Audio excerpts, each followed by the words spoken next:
Welcome to the 2 Acre Homestead podcast. Come along with us on our journey from a small suburban homestead lifestyle to our new lifestyle homesteading in the rural countryside of Upper Lower Michigan. We'll share with you our tips, tricks, successes, and failures. From both our past suburban lifestyle to our new rural lifestyle, all on the 2 Acre Homestead podcast.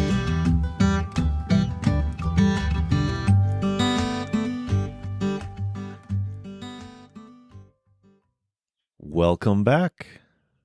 It's good to be back again. It's always good to be back. Second episode in Michigan. Yes. What are we going to talk about? What episode are we on? Well, we're going to talk about homesteading without a homestead. At least that's what my sheet says here. But what's new in your neck of the woods? I have been really knee deep in the change.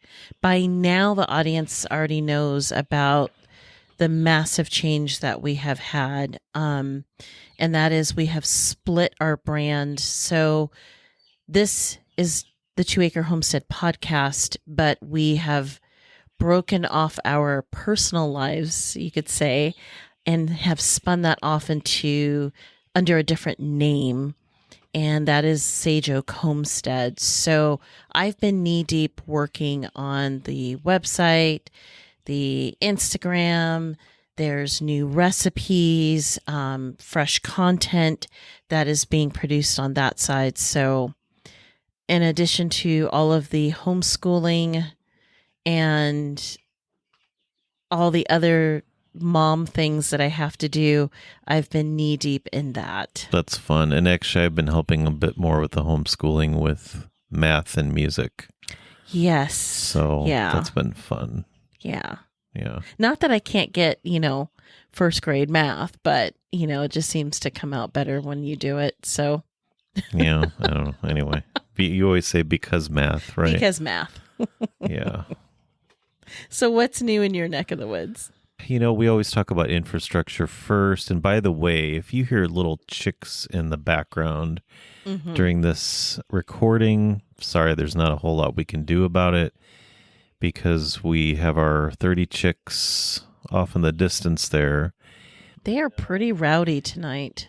But we always talk about infrastructure first. And, we don't always practice what we preach on that. We just pulled the trigger, let's get 20. No, let's make it 30. And that's what husband said. And, it was actually you this time around. I'm usually the one who goes headlong into all of the animals. But. Yeah, we're itching to get it started. Egg prices are going crazy. They even had some changes in the law here where eggs can only be quote unquote cage free, and people are freaking out, $10 a dozen and all this kind of stuff. And we are going to be talking about that. Right. Yeah. We'll talk more about that. But long story short, we found a farm not too far from here that we were going to get 10 or 15. I don't even remember what variety it was now. But anyway, we're not going to go with that, I don't think. But so it was down the road, April or something. It was at least in 6 weeks down the road or something. Anyway, chicks became available locally and we started talking and I just said, no, let's get 30. So let's get 30 chicks and, do what you can with the cardboard you have. And they're growing and they're eating more every day and drinking more. So just got some lower grade plywood and I basically put it together today and I kills the inside of it so that way it's protected, and I will be moving them in tomorrow. So if you hear the chicks, that's the story and we're sticking to it. So anyways, that's the main thing. Trying to plan gardens. We'll go into that more later, but I don't know, I guess probably still figuring out exactly how we're going to lay this out and what fencing we're going to do because it's quite the pickle. And prices of things. I honestly, with these tariffs, I don't know if the lumber prices are going to be skyrocketing. I don't know yet, but we're going to do what we can as we go. So, right. But we are itching to get going. I have to laugh. I had somebody come by I was going to say, hey, if you could set some posts for me for what we were thinking of doing, I wanted to get a quote. And he's not the first person that said this. We basically just got the snow cleared out because of the rains. Mm-hmm. There's hardly any in the woods on the back of the property. Mm-hmm. But even he said today, yeah, in April, it always snows at least once. It may not stick around a lot, but so we have that to contend with. I'm not trying to hear that right now. I know. Yeah. Because I'm done with the snow. The last few weeks or so, when you step outside and you see it snowing even a little bit, you go, it's snowing? So I have to laugh. But we need the snow. But yes, we need it. It helps the water table here. I can't imagine. We've talked about back in Arizona, what are they going to do? I mean, eventually they're just going to, what would you do if you had a home there and the water table went dry? Yeah, that was an issue. And yeah, that was something to consider. And I know a lot of people move to especially southern Arizona, Cochise County, because it is so flexible as far as homesteading is concerned. But water is a big concern. Mm-hmm. It doesn't rain there like it used to. Mm-hmm. And water collection, even if you didn't drill for a well, and you're just relying on rainwater harvesting, it's quite the task. And then drilling for a well, that's pretty expensive, and you have to go very, very, very deep for the wells. Yeah. Because the water table, they're losing water. Yeah. So it's a tough situation, but it's nice to know here we have our own well. So it's kind of funny because our next door neighbor has a snow plow, and he plowed up the snow right where our well is. So as the snow melts, it's just going to drain right over to where the area of the well is, or at least I think it is. That is what's going on here on our side of things right now. Yep. It's been a pretty busy week, though. It has. It's always busy. Yeah. We sometimes ask ourselves, why are we so tired? Oh, we're exhausted. But there's a lot of things going on always, but yeah. And today was a fun day. It was for the kids, at least, not for me, but it was a muddy day today. Oh yeah. My goodness. So, which reminds me, I'm out there, put some sawhorses out there. I'm trying to cut my plywood, and our oldest is stuck in the mud like it's quicksand. And I just looked at it and said, well, that's what you get. Get yourself out. He did. And he got himself into the house, mud and all. Mm-hmm. Mud's all over the curtains, all over the carpet, everywhere. It's mud. Supposed to be like that, right? Okay, well, let's get on topic here. So the theme of our episode today is homesteading without a homestead. Yeah, when I saw the title of this, I just thought this is so perfect because we're living it right now. And it's been a while, honestly, since we've lived this, because when 6 years ago now, when we moved from Tucson to Cochise County, we went from a homestead to a homestead. And now, we've gone from Cochise County, Arizona to Michigan, and we went from a homestead to there's nothing here.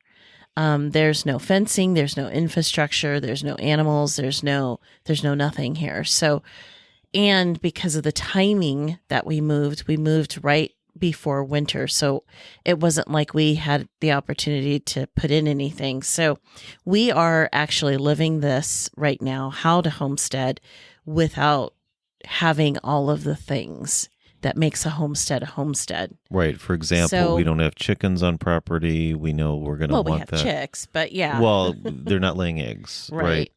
So that goes into our first part of this, buying from local farmers. Right, exactly. So that's the first thing. If you're in a situation like us where you want to homestead, and you want to start living this lifestyle, or you've moved like we have, how do you keep it going? Because it's so easy to just flop backwards and say, okay, well, I don't have any animal chores to do. And, I don't really feel like doing it anyway, and you can like slowly start talking yourself out of it. But one of the things that you want to do is buy from local farmers. Especially if you have been homesteading. We have found that when we talk to other farmers and we let them know, we just moved here. We had a farm, we had a homestead, we had goats, we had dairy goats, we had gardens, we canned, then it's like, oh, okay. There's an instant connection that you have with other farmers, because then they perceive that, oh, then the drill. Mm-hmm. We have something in common. And so you really want to establish yourself with local farmers. And it not only serves for that connection that you may have with them, but it gets you, once you start buying their products, it's getting you off of the circus that is the grocery store. The grocery store system, it's expensive in a different way. It might be inexpensive initially compared to what you would pay a farmer. But if you're buying, let's say, for example, you're buying grass-fed, grass-finished beef from a farmer, your initial cost, let's say you're paying $4 a pound for half a cow. Well, that's going to be pretty expensive depending on the size of the cow initially. But on the back end, it's going to be cheaper, for you on the back end, because you're getting something that your body knows what to do with. It's meat that is not going to harm your body. Because when you go to the grocery store and let's say you buy ground beef, the chub, right? Chub, the giant beef. chub. When you buy that, yes, initially it's inexpensive, but it's going to cost you in your health. So it just depends on what you want to do. Mm-hmm. But if you really want to start homesteading without having a homestead, go to those who are already doing it. Right. Quick example. Here in Michigan, we are in a milk share. A little different how you can buy milk from farms here. Mm-hmm. But, we mentioned, hey, we're looking to buy beef, and they don't have it available this season. But I believe they said next season they can put us on the list for that. Exactly. In the meantime, we look elsewhere. Right. But and that's the thing. She would not have offered that to us had it not been for the fact that I had already established myself with her and getting milk. So I was already an active customer. I've heard that with other people too, as far as getting eggs. The farmers will take care of their active customers before they take on the new customers. So you just really want to get yourself established with local farmers. And then by buying things from your local farmers rather than a grocery store, you start training yourself to eat what is local and eating what is in season. Because there's a time and a place for everything, and there's a season for every food. Not every food should be available all year round, because most foods that grow in a garden don't grow all year round. Some do, but most aren't going to grow all year round. So that gets you accustomed to eating on a seasonal basis, which is what you would do anyway if you were growing it yourself. Okay. Yep. The next thing we want to talk about is learning to make your own products. So when you're dealing with setting up a homestead, like we're going to be doing again, there's infrastructure. So we mentioned fencing, for example, right? So, and you learn as you go. I was even thinking about this earlier today. As the years continue, you kind of learn and probably, you hopefully develop your techniques a little bit better. So fencing, for an example, there's tons of ways to do fencing. And of course, it's a lot different here than what we had to deal with the soil in Arizona. Mm-hmm. But, for example, setting in T-posts, ones that you can actually dig out and put back in again if you need to, stretching a fence, that might be a good skill to learn. Maybe even find somebody locally that helped in Arizona, having somebody locally to kind of show you how to do it. And then when it comes to it, maybe just get some basic tools that will help you to do that yourself. Because, of course, if you hire things out like that, it's going to be more expensive. I like woodworking. I hate plumbing. I don't do electric.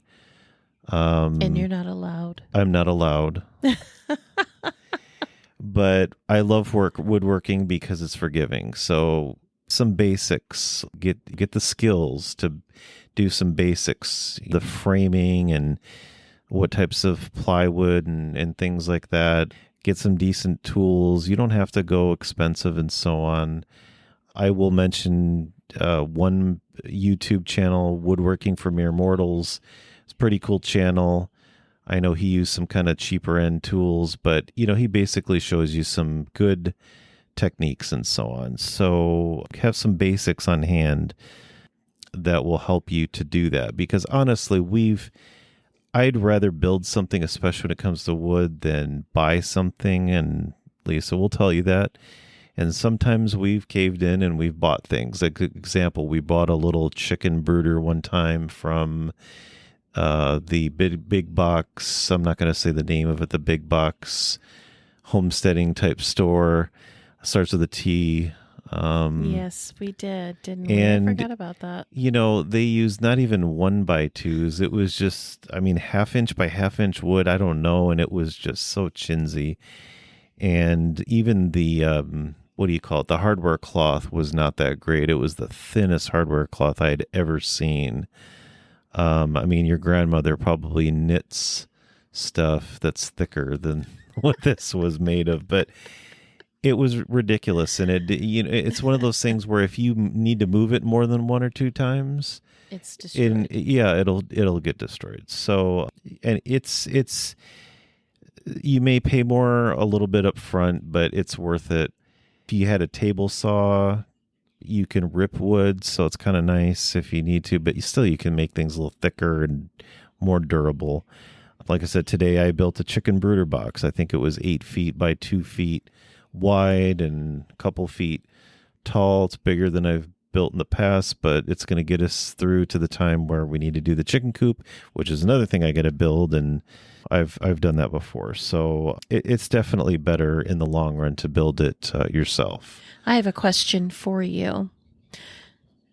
If you had to recommend to somebody who was just starting out on their homestead journey and they needed to know what tools they should buy, which ones would you recommend? Yeah. So, that can kind of go a few different ways depending on, are we talking woodworking or gardening or what well, I'm talking in the realm of just general woodworking tools. And just general tools like to fix and repair. And right. So if we're talking about things like woodworking, I would probably recommend get a couple of good drills, one being an impact driver, another being a standard drill, so you can have one to make pilot holes and then the other to screw in. Saves time when you're working. A decent circular saw. Sawzall, pretty good tool to have as well. Battery operated if you can is really helpful. and jigsaw probably. Those are some basics. And look for those around the November, December time frame, around the holidays, because a lot of times you can find some good deals, extra batteries. Comes to things like I mentioned, fencing. You can, if you buy the heavier duty T-posts, they even have a driver about maybe $30-40. I'd like the gas powered one, but they're about $3,000. That would be really cool to have that. But that's a good tool to have. They even have a tool which I bought where you can reverse the T-post out, and that was pretty cool because if you need to move them later, that helps as well.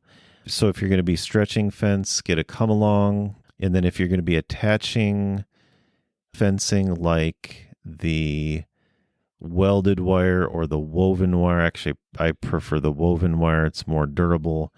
Probably some good fence staples, and then a sledgehammer, like a 2-pound sledgehammer.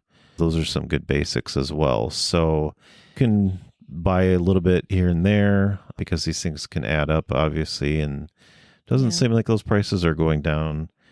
But that's what I've done over time, and eventually it gets easier because it's almost like you've got your mini hardware store on hand.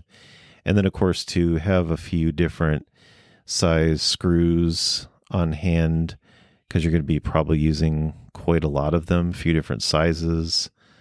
I think what I've settled on is I think it's 1 5/8 inch, 2.5 inch, and 3.5 inch, and then you're good to go. And then if you're on a bigger property, another thing too, if you don't have corded tools, sometimes you get the non-corded tools or the non-battery tools, a couple of 100 feet or so, electric cords in the reels, and then that way if you need to drag something out, you can. So one of the things that I have noticed that you have amassed is like pallets, for example. You have like a whole stash of pallets. Or something else I've noticed over the years is that, just randomly you'll just buy fencing and you just have like a stash of fencing or a stash of T-post, or you have stashes of nails or not nails. I think you're a screwdriver guy. Yeah. But, I just noticed that you have these stockpiles. Why do you do that? Let's pick on pallets for a second. Probably a few months back, I think we saw the back of a store and they had, I don't know, they were really long pallets, 8 feet. I'd never seen them like that, but they basically had some equipment delivered and so on, and it was just sitting out there. So those always come in handy because you can always break them down. You can always saw them down. I've even seen some really long crowbars. I've thought of buying one that you can pretty easily take off the strips if you wanted to, and then you could use those strips to make things. I've seen people make some pretty cool tables. I've seen people make gates. Mm-hmm. You can make decorative things. You could use it as a tabletop.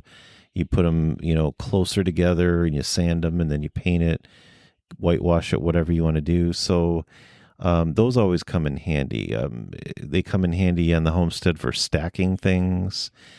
The ones that we got, I'm thinking of repurposing those to at least get the base of the chicken coop going. Mm-hmm. And maybe put it on some posts and whatnot, and then just put the siding around it and so on. So you can, it's free wood. That's the big appeal for that. Fencing, I can't believe, talking about cost of things, I can't believe how quickly that goes up. I kid you not, it's been a while since we bought it. When we did it for the goat pen, I think it's Red Brand, I believe. It was the woven wire. And if memory serves, it was around $150 for, I want to say it was 100 feet long. And this is 4 foot tall. And I kid you not, it probably doubled in price a couple of years later. Wow. So things like that, if you have extra on hand and then if you had to repair, it's good to have it on hand, especially if the prices go way up like that. Screws, you're always going to use screws. It was funny, depending on the situation, some of the big box stores I'm kind of getting away from, especially with lumber. had some bad experiences with them, especially the big box store that's orange. I used to shop there all the time. So screws is weird because if you go to any hardware store, the smaller ones, the helpful hardware people, and the big box stores, they all have these different brands, and it's kind of hard to just settle on one, but use one that works well. Tired of the ones that strip all the time because it's a waste of money and aggravating when you're trying to get a screw out. But it was funny. I went on Amazon and what do they go by usually 1 pound or 5 pound. I always buy the 5 pound because I'm going to use a lot of screws. That's, I think, 300 screws or so, depending on the size of the screw. But I found they're normally like $13 a box, and they were on sale for $3. I don't know. Somebody was getting rid of them. I have no idea. So I got quite a few of them. Right. But have those on hand because you're going to use them, and you learn after a while what you're going to use frequently. Painting, have a few roller mechanisms on hand and paint trays and things. Hate the plastic stuff. If you're we do painting for different things. Mm-hmm. Use the canvas because it's reusable. You don't have to buy it again. So it always proves beneficial, saves you money in the long run, aggravation of having to make all these small trips. Right. Okay. So another way to homestead without a homestead is learning how to cook from scratch. Because once you start producing your own food, your next focus is to prepare, cook, and consume that food that you've worked so hard to either grow in a garden or raise on your property. And so you want to be able to cook that food in such a way that is helpful to your family. So by cooking from scratch, learning to cook from scratch, and continuing to do it even when you're in a situation like ours, it's invaluable. And by cooking from scratch, you're guarding your health because you're cooking with fewer processed ingredients. And it really, at the end of the day, it always comes down to what's on the table for dinner. But you want as few ingredients as you can possibly get in your meals that are processed. The other thing is you want to learn how to preserve your foods. It is going to happen if it has not happened to you already, and that is you're going to get a glut of something, especially coming from the gardens. You may have 1 year, like, what was it, this past year, in 2024, our garden just would not stop producing cucumbers, Armenian cucumbers at that. It just, I mean, even our chickens were getting tired of eating Armenian cucumbers. We had it coming out of our ears. It was a glut. And you want to learn how to preserve that food because when your garden is giving you an abundance of something, you want to preserve that because you know the following year it's probably not going to give you as much of that produce as the year before. So, there's an expression, make hay while the sun is shining. Well, you want to do that with your food preservation. So, you're probably not going to be able to eat through all of it at one time. So learn how to freeze your food, can your food, dehydrate your food, freeze dry your food, the whole 9 yards. Learn how to do that. And then that segues into the art of learning how to maintain your pantry. And that is a critical skill to have, especially during the winter months. Because if you're most of us who try to homestead, our goal is to get ourselves out of the grocery stores as much as we possibly can. And it is important for you to know that when you have a pantry, when you've worked really hard to grow your food, you've preserved it, you have to know how much is in your pantry, and you have to know how long that food is going to last you. And you have to know the rule of FIFO. First in, first out. That is a rule that you really have to follow. And you really need to document what's in that pantry and manage it well. I would say the last thing is to grow a garden. Now, it's interesting that that's the last thing that I'm mentioning here, but it's important. That's one of the most important skills that any homesteader can have, and that is knowing how to grow a garden. Because gardens are not just for eating, but knowing how to grow a medicinal garden. What if something happens where you're in a lockdown situation? We've all been there, and you have, an injury, cut, or let's say you have a sleepless night and you don't know what to do. Well, if you, for example, let's say you're growing lemon balm or holy basil, those are things that calm you down. You can make a tea out of that. So there's just your child, for example, your child gets stung by a bee and you're having a hard time getting the stinger out. Well, you could get something that there's medicinal plants out there that can help you get the bee stinger out, like bee balm. There's just a lot of things that can help from a medicinal standpoint and also a culinary standpoint as well. So learning how to grow a garden, it's inexpensive.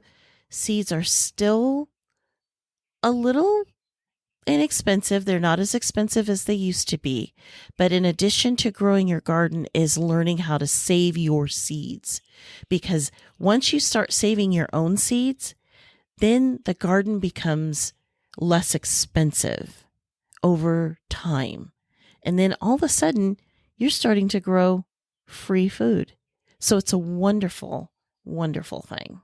So if you're a homesteader without a homestead like we are, keep the flame burning and really get to know your farmers, because your farmers will keep that flame going for you. Mm-hmm. And I think one thing that, as we've been on this homestead journey, we've talked about this, I think we've mentioned it in this episode, is sometimes, especially when it comes to the food, spending a little bit more up front is better, because we've all heard the stories about how some of these animals are treated. They're not healthy. They're injected with all this stuff. And now with chickens, they want to vaccinate chickens and all that because of this.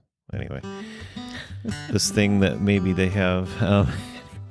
Yeah. So I mentioned this, I think, in a previous episode. I heard this from a Australian podcaster. They spend more money up front on their food and less on the things like the vitamins and so on that we are encouraged to buy here. So healthier food and so on. And basically they're spending less on healthcare because they don't need it as much because they're healthy from what they eat. Exactly. Let thy food be thy medicine. Mm-hmm. Yep. So from all of us here to all of you out there, happy homesteading. And stay safe out there. Bye.